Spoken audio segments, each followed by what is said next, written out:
Welcome back to this video. In this video, I'll show you on how to enable auto cleaning app cache and uninstall leftover junk on Android phone. So let's see. But before we dive into the tutorial, if you find this tutorial useful and you are following to this channel, remember click on that subscribe, turn on the notification bell for more useful tutorial like this. So with that being said, let's get started. The very first thing you need to do is head over to your phone master. So I'm going to click on here to open up my phone master. Then having opened up your phone master, next thing you need to do is to go to storage clean.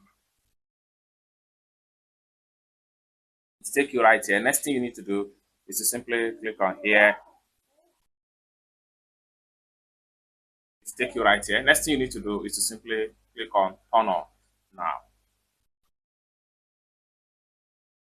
And just like so, everything has been automatically turned on. So auto cleaning is enabled, app cache enabled, uninstall residual enabled. It's as simple as that. So basically, this is how to enable auto clean apps cache and uninstall leftover junks on Android phone.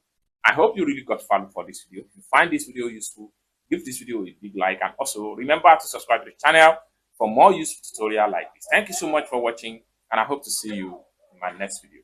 Bye for now.